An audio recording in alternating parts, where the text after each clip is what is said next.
If you watched my last video, you know I'm completely new to working with epoxy. And in this video, you'll see my first real attempt at making one of those sweet epoxy chest sets I keep seeing online. I decided to go with a fairy garden theme since I had some minis laying around from decorating my terrarium years ago. So let's see how it goes. So step one is the frame. My first set used a rough scaffold made of scrap wood just to shape the epoxy. But for this set, let's see if we can do a little better. I wanted to make an actual wood frame, so I picked up some red oak 1x2 boards at Lowe's and cut them down to about 12 inches in size. I used a miter saw to cut 45-degree angles, using my first cut piece to measure the others for a better fit. And I wanted to make sure these fit together nicely, so I'm using a sander to even out all the pieces afterwards. There's probably a better tool for this, but you work with what you got. So now I use these awesomely cheap corner clamps I got from my local Harbor Freight to glue the frame pieces together. My miter cuts aren't perfect, and I messed up the one corner when sanding. Not my best work, but we'll touch that up in a bit and it'll look a lot better. Now that the glue is dried and cured, I'm using some wood filler to fill in the gaps at the corners. This will sand and should accept finish just like the base would. I used to apply with a trowel, but I find using a finger helps fill deep cracks better. And while it feels like you want to scrape it down real close with the trowel, you actually want a thick layer of extra. It sands off really easily, and the extra material gives you room to blend different elevations together. It took only a few minutes to sand down with 120 grit, and I ended up with no gaps or holes and a relatively natural looking transition. Then a run with 220 grit smoothed out any roughness, which probably would have disappeared into the epoxy top coat anyway, but just in case. Now I had the great idea to use a router to give the frame some really nice lines along the corners, and it sort of worked. I was able to route the top of the base to give it a nice looking design. A little hand sanding afterwards to remove the roughness, and it's looking pretty good. We'll just need a little bit more wood filler to even out the corners.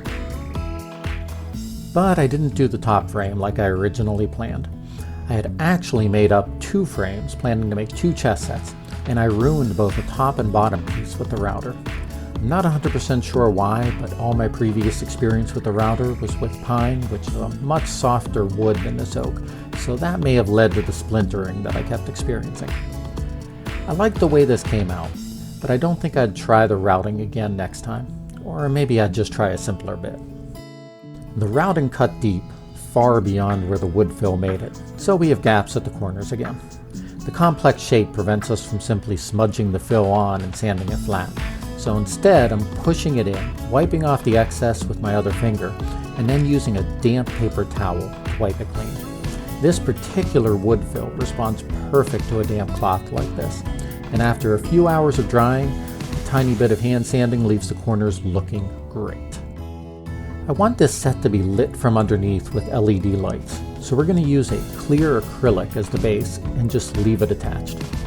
If I had been more careful in sizing my frame, I could have just dropped this 12x12 acrylic sheet in, but since I hadn't thought that far ahead when making the cuts, I'll need to cut down the acrylic. The internet told me thin acrylic sheets could be scored and then cracked with a hammer, but my sheet proved a little too thick for that, so out came the jigsaw. Now that it's cut perfectly to size, I used a bead of silicone to provide the waterproof seal, but placed a dab of JB Weld at each corner to make sure we got a solid bond to hold the acrylic in place until the epoxy is poured and cured. This is also where we learned why we protected our tabletop with a plastic sheet. Whoops! Instead of clamps, I used some handy weights I picked up for cheap that have been invaluable for my crafting projects. So much easier.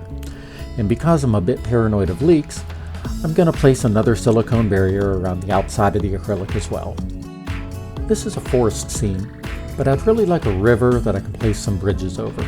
So I'm using silicone to build up a dam so I can pour the forest floor first, after which I'll remove the silicone and pour the river. I mixed 1/8 teaspoon mica powder with 6 ounces of epoxy to create the translucent greenish base. Unfortunately, the silicone failed a bit and ended up with a bit of green intruding into the river. But it doesn't seem overly much, and maybe it'll come out looking like a river delta. Fingers crossed. After letting this dry for 2 days, I peeled off the silicone and then poured another mix with deep blue mica powder for the riverbed. I had planned another pour 8 hours later of a lighter blue mix, but I poured more deep blue than I thought, and I couldn't risk another pour overflowing. In retrospect, I should have placed another silicone dam on top of the edge of the green before pouring any blue. But we'll take care of that now. So I placed another bead of silicone, let it dry for a day, and then came back with a slightly lighter blue with liquid dye. I embedded a few tiny fish in this one, and 8 hours later, a lighter blue lightly swirled into the earlier pour, so now I have 3 total blue shades with 2 mixed together. After that, I mixed a very small batch of clear epoxy and added white liquid dye and mica powder to half of it. I poured a thin line of clear along the riverbank, and then the white right behind it. Then I used a heat gun set to very low to try to blow it around to create a froth type effect. It didn't come out the way I wanted, but instead gave the appearance of a minor churn and a large volume of moving water, which I kinda liked too. Now that we've got our base, it's time to build the scene. I started by pulling out various fairy garden deco, including bridges, furniture, and even flowers. I ordered a lot of extras just so I could put things physically next to each other to see how it looked. And of course I had to measure height. There were a couple of pieces I loved but couldn't use due to the height constraints. Once I settled on deco for the scene, everything was glued down using super glue. It doesn't need to hold indefinitely, just long enough for the epoxy to set, and the super glue is very convenient due to its fast set time. Now I'm painting on a thin layer of JB Weld to act as a sort of glue for the next phase, as well as a nice concrete colored base.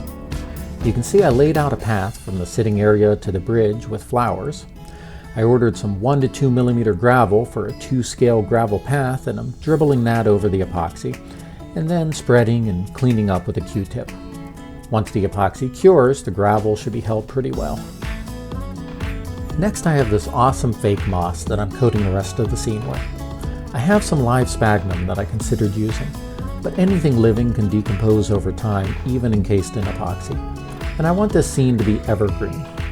I'm starting by placing the moss around the scene, stretching it before placing it to help flatten it out, as I don't want it popping up too high, just a nice low even covering. Then I'm pouring a very thin layer of epoxy to help lock the moss in place. I'm also getting a layer on all of the other surfaces, especially the path, both to fully lock them into place and to help deal with bubbles. Both the moss and the gravel are going to trap a ton of air, and this traps some of that underneath where it won't interfere with the deep pour, while allowing other bubbles to travel a very short distance to the surface to pop. I'm using a stirring stick to push the moss down, especially around the edges so that it doesn't look like the green yarn that it actually is. I'm also cleaning up the scene a bit, getting loose gravel off the furniture, as where things are when this all cures is where they're staying. We could just do a deep 1-inch pour for the next part, and that would be just fine. But I purchased some small resin butterflies. I wanted to position them at various heights to help give the scene a little more 3-dimensionality. And they float in the resin. So I did a series of 8-ounce pours. After each one, I added a butterfly or two by pushing them into the previous layer while it was still a little malleable. I only waited 36 hours between pours, so the previous layer was still tacky, and this negated any need for sanding between them. I really wanted to add some clouds at the chessboard level, but given the chair and bench reached almost to that level, it wouldn't look right at all. Maybe if I had been able to use the smaller scale buildings, but they were just a little too tall. As in my last video, I laid out an 8x8 board of alternating wood squares to create the playing area. I superglued each square to hold it in place, and then brushed epoxy on the top to evenly coat and seal. Then I poured about 6 ounces to surround the squares. These squares were uncoated, so I went back over it every 20 minutes or so with a heat gun for a few hours to work out all the bubbles, which worked pretty well. There were a ton of them, and I got almost all. Unfortunately, I'm seeing some of the same blemishes I noticed on my last project and blamed on epoxy seeping unevenly from the sides. Now I realize it was actually the super glue coming all the way through the porous wood. Next time I'll make sure I do a solid coat on the bottom of the squares before gluing to avoid it. To clean up the bubbles that remained and prep for the last deep pour, I went over the entire surface with 120 grit and then at a light sand with 220 grit. After which I made sure to clean the area completely. Not going to make that mistake again. Now another 6 ounces of liquid glass epoxy to bring us right up to the brim. Then we'll let that cure before doing our flood pour. In the meantime, it's time to pull everything together. First, I have the multicolored LED strip that I'm running around the inside of the base. The hope was that this will shine through the colored base layer of epoxy and give the scene some depth, casting soft shadows for a nighttime ambiance. We'll see how it goes. Now I'm wood gluing the base bottom I built at the beginning of the video, and then using some wood filler to fill the gaps, then sanding the connection point smooth. Wood glue probably would have been the right way to attach this, but I was running short on time, so I used some JB weld to get everything workable more quickly, and then added screws for mechanical support. After the fill is completely dried and been sanded, I'm blocking off the chessboard with painter's tape, and then hitting the wood base with a coat or two of poly. This is to prevent the wood from bubbling when I cover it with epoxy. Now I switch to the super clear tabletop epoxy to add the last layer to this. This is a much faster cure, and it's actually my first time using it on a real project, so it was a little anxiety provoking. Previous tests have come out very bubbly, so I stirred very slowly, and then I spent 20 minutes in the vacuum chamber. After a quick sand, I brushed it over the entire project and poured some additional on top, hoping it would self-level pretty well. Figure I can always sand down and do another layer if anything goes wrong. Unfortunately, I degassed a little too long, and it was maybe a bit too cold when I did this, and it came out with a very messy finish. So I sanded it down hard with 60/80 120 grit, cleaned really well, heated my working area to 76, set the epoxy bottles in warm water before mixing, and tried again without the degassing step. The finish is acceptable, but not perfect, especially over the wood and at the transition areas, and I've decided I just plain hate this tabletop epoxy product and would rather take a different approach. So I sanded it down nice and smooth, and then hit it with 4 coats of polyurethane, which I know sands and buffs really well. Then I wet sanded with increasingly fine discs and buffed it with some Menzerna rubbing compound for a mirror-like finish. I think this will be my go-to finishing step next time, skipping the tabletop epoxy completely.